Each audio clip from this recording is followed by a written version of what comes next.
यह देखो, आज फिर बहू रानी की माँ आने वाली है यहाँ। जब देखो मुंह उठाए चली आती है।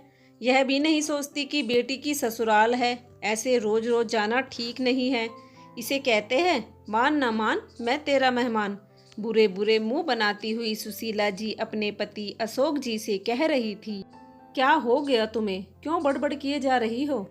सुशीला, मेरी बात कान खोल कर सुन लो। मुझे तुम्हारा इस तरह का व्यवहार बिल्कुल भी अच्छा नहीं लगता। जितना हक रोहन का इस घर पर है, उतना ही हक रश्मि का भी है। समझ गई तुम? समधन और समधी जी के सामने कुछ भी उल्टा पुल्टा बोलकर घर का माहौल खराब करने की जरूरत नहीं है। कभी तो दिमाग से काम लिया करो। पता नहीं सांस बनते ही तुम्हें कौन से भूत ने पकड़ लिया। पहले तो तुम ऐसी नहीं थी। अशोक जी सुशीला पर गुस्सा करते हुए बोले, रहने दीजिए, ज्यादा तरफदारी लेने की जरूरत नहीं है। सुशीला जी गुस्से में कपड़े तह करते हुए अलमारी में रख जोर से पल्ला बंद कर दी। ऐसा करो सुशीला, तुम भी अपनी बेटी रचना के यहाँ चली जाओ। कहो तो मैं भी साथ चलता हूँ। बहुत दिन हो गए अपने नातिन नाती से मिले। बेटी को तो फुर्सत मिलती ही नहीं। क्यों ना हम ही वहाँ जाकर मिल आए। जब तक हम आएंगे, यहाँ से तुम्हारी बला भी चली जाएगी। क्या कहती हो? अशोक जी के कानों में बहू की माँ के आने के बाद के ताने गूंज रहे थे और साथ ही बहू रश्मि की मजबूर सिसकियाँ। ऐसे कैसे बेटी के घर जा सकते हैं जी, वह भी बिना बुलाए? अच्छा लगता है क्या?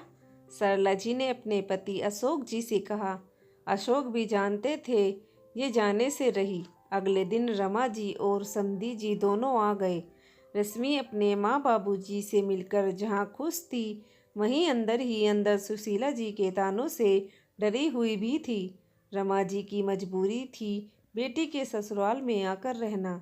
उनको कोई बेटा नहीं था। रश्मि अकेली एक ही बेटी थी उनकी। जिस अस्पताल में रमा जी का इलाज चल रहा था, वह रश्मि के ससुराल की कुछ ही दूरी पर था। इसलिए बेटी और दामाद ने ही उन्हें वहां आकर रहने के लिए कहा था। सुशीला जी रमा जी से मुंह बनाते हुए बोली, आजकल आपको बहुत जल्दी जल्दी आना पड़ रहा है। अरे समदन जी, जब यहाँ से आराम नहीं लग रहा है तो कहीं और दिखा लीजिए। वैसे भी यहाँ का बहुत महंगा इलाज है। अरे माँ, यहाँ शहर में एक से एक डॉक्टर है। फिर मम्मी जी को कहीं और जाने की क्या ज़रूरत है? अगर कोई परेशानी होगी तो हम लोग हैं ना यहाँ पर। रोहन ने अपनी माँ को चुप कराने की गरज से कहा। सुशीला जी बेटे की बात सुन वहाँ से उठकर चली गई। 2 दिन बाद सुशीला जी की बेटी रचना का फोन आया। वो रोते रोते बोल रही थी, माँ देखो ना, आपके दामाद की तबीयत खराब हो गई है। सारे दिन तो मैं मम्मी और पापा जी की सेवा में लगी रहती हूँ और फिर ऊपर से बच्चे और ऑफिस को भी संभालना। माँ तुम यहाँ कुछ दिन रहने के लिए आ जाओ, मुझे भी सहूलियत मिल जाएगी। इनका ध्यान भी मैं अच्छे से रख पाऊंगी। सुशीला जी अपने बेटी का दुख सुन बेचैन हो गई। आनन फानन में सुशीला जी और अशोक जी अपनी बेटी के घर पहुंच गए। समधन को यूं अचानक आया देख रचना की सास ने सुशीला जी से कहा, आप लोग अचानक कैसे? ना कोई खबर की और तो और बहू ने भी कुछ नहीं बताया। सब खैरियत तो है? इस तरह बेटी के घर आना बुरा नहीं है, पर अब आ ही गए हो तो इत्मीनान से रहिए। समधन की बात सुन सुशीला जी अशोक जी की तरफ देखने लगी। सुशीला जी की नज़रें शर्मिंदगी से झुक गई थी। पीछे खड़ी रचना ने कहा, सासू माँ, मम्मी और पापा को मैंने बुलाया है। क्यों यह यहाँ नहीं आ सकते यूँ बिना बताए? जब आपके रिश्तेदार बिना बताए आते तो आप कुछ नहीं कहती और पूरी खातिरदारी करवाती हो। फिर मेरे मम्मी पापा से ऐसी बात क्यों कर रही हो? अरे बहू, मैं तो बस यूं ही पूछ रही थी। चलो अब चाय नाश्ता पानी करवाओ। और हाँ, अब चिंटू की नानी आ गई है तो उसकी जिम्मेदारी भी इन्हें सौंप दो थोड़े दिन। बेटी की माँ है, ऐसे ही खाली बैठी अच्छी थोड़ी ना लगेगी। अपने नाती नातिन का ख्याल रखे। रचना की सास कहकर अपने कमरे में चली गई। सुशीला जी को बार बार अपनी समधन रमा जी के साथ किए गए व्यवहार याद आ रहे थे। यह उनकी बेटी का भी तो घर है। दामाद पर क्या सिर्फ उसकी माँ का ही हक होता है? क्या बेटी के ससुराल वाले को सच में उसके माता पिता का आना अच्छा नहीं लगता? माना वह कभी कभी रचना के घर किसी समारोह पर ही आ पाती थी, पर आज तो बेटी ने बुलाया फिर भी। और दामाद जी की तबीयत तो अब ठीक लग रही है। सुशीला जी सोचते सोचते लड़खड़ाने लगी। पास में ही खड़े किशोर जी ने सुशीला जी को पकड़ कुर्सी पर बैठा दिया। अजी सुनो, हम यहाँ से चलते हैं। बेटी की सास इतना कुछ कह गई, मुझे तो कुछ भी अच्छा नहीं लग रहा। सुशीला जी धीरे से अशोक जी से बोली। बस सुशीला, अभी से घबरा गई? सोचो रश्मि की माँ का क्या हाल होता होगा, वह बेचारी भी नहीं आना चाहती होगी। सुशीला तुम्हारी बातें सुनकर, पर उनकी तो मजबूरी है, इलाज के लिए आती है। और हमारा बेटा देखो कितना संस्कारी है, माँ और सास दोनों की इज्जत करता है। वो कैसे उन लोगों को बाहर रहने दे सकता है?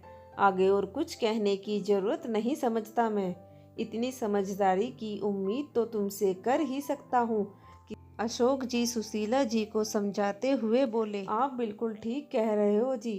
पता नहीं मैं भी समधन को क्या कुछ बोल गई। वह तो बहू बहुत भली है, जो मुझे कभी पलटकर जवाब नहीं दिया। रचना तो सास को कह भी दी।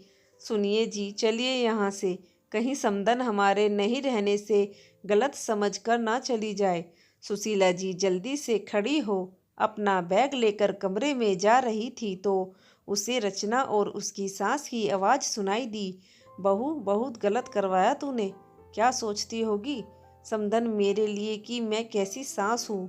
भगवान जाने क्या चलता रहता है तुम्हारे दिमाग में भी। कुछ नहीं मम्मी जी, बस यह नाटक जिनके लिए किया उनको सबक मिल जाए। रचना की आवाज़ सुनाई दी। सुशीला जी को समझते देर न लगी। यह सब मिलकर उनके लिए साजिश कर रहे थे। और तो और अशोक जी भी मिले हुए हैं। पर जो भी हो, सच ही तो कह रहे हैं सब। बहू के मायके वाले के आने पर मैं बवाल क्यों करने लगती? जिस हक से बेटे की माँ आ सकती है, बेटी की माँ क्यों नहीं? जब रिश्ता पति पत्नी का बराबर का है, फिर घर वालों में भेद क्यों? मुझे जल्दी से घर जाना होगा। समधन और बहू दोनों से माफ़ी मांगनी है। अब कभी समधन को ताने नहीं मारूंगी। एक तो बीमार रहती है बेचारी, और ऊपर से मैं भी उन्हें भला बुरा कह देती हूँ। सुशीला जी अपने आप में बहुत शर्मिंदगी महसूस कर रही थी। अशोक जी भी कुछ नहीं बोले और सुशीला जी के साथ घर को वापस हो गए। रचना ने एक बार बोला भी, क्या हुआ माँ, आज ही आई और आज ही जा रही हो? सुशीला जी कुछ ना बोली और गाड़ी में सामान रखवा 2 घंटे की कसमकस वाली यात्रा कर घर पहुंची। रमा जी कमरे में बैठी हुई थी। उन्हें देखते ही सुशीला जी बोली, समधन जी, हो सके तो मुझे माफ़ कर देना। मैं आपके आगे बहुत छोटी हो गई। मैंने आपको इतनी कड़वी कड़वी बातें कही, और तो और कभी बहू ने भी कुछ पलट कर नहीं कहा। हाँ, आपका दामाद जरूर सुना देता था। रमा जी को कुछ समझ नहीं आ रहा था कि आज समधन जी इस तरह बातें क्यों कर रही है। तभी अशोक जी ने कहा, कुछ सोचने की जरूरत नहीं समधन। आज खुद को ठोकर लगी तो आपकी समधन संभल गई है। रहने दो, सब पता चल गया मुझे। यह नाटक मुझे सबक सिखाने की चाल बेटी और उसकी सास के संग मिलकर आपने चली थी। सुशीला जी कह रही थी कि उधर से रचना की सास का फोन आया।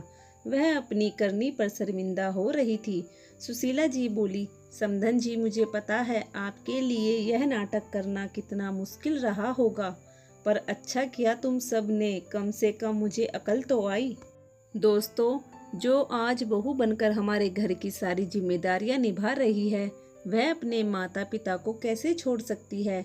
ऐसे लोगों को अपनी सोच बदलनी चाहिए। जितना मान सम्मान ससुराल वाले के रिश्तेदारों के लिए होता है, उतना ही मान सम्मान बहू के मायके वालों का भी होना चाहिए। दोस्तों, आपको यह कहानी कैसी लगी? अगर आपको कहानी अच्छी लगी हो तो प्लीज़ कमेंट करके ज़रूर बताना और हमारे चैनल को भी सब्सक्राइब करना। धन्यवाद।